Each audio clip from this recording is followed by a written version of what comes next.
On my count, I only have 5. Some people cancel.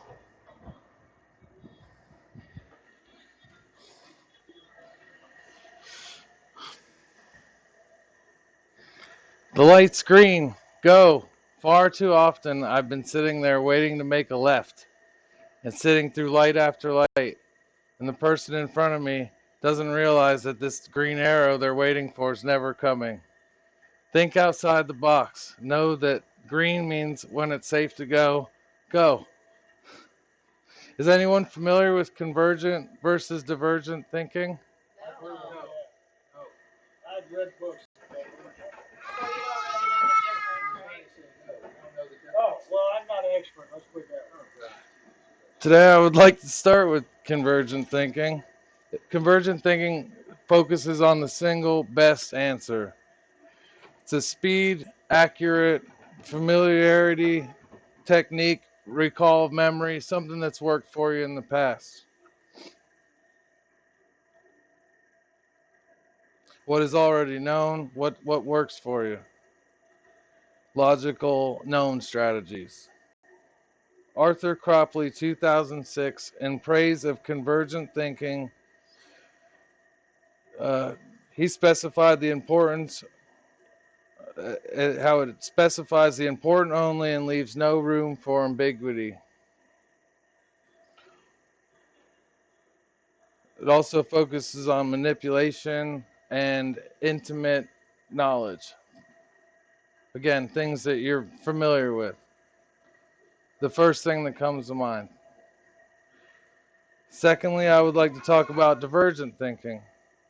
Divergent thinking comes up with multiple alternatives, many variables, some good, some bad. They can all be good, but it's too many. You got to come up with the single best. According to Arthur Cropley, it requires unexpected combinations, links to it links the knowledge and can vary from person to person but still have equal value. It may never have existed before. It might be novel, unusual, unorthodox, but it can be surprising, both good and bad. According to Esnick, 2003, divergent thinking is only as good as the person's experience that's doing the divergent thinking.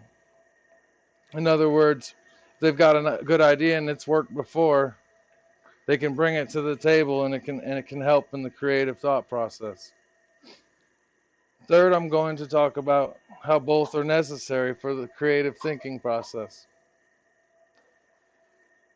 According to the authors of Leaving the Beaten Tracks in Creative Works, existing knowledge is vital as a central source for the pathways in divergent thinking.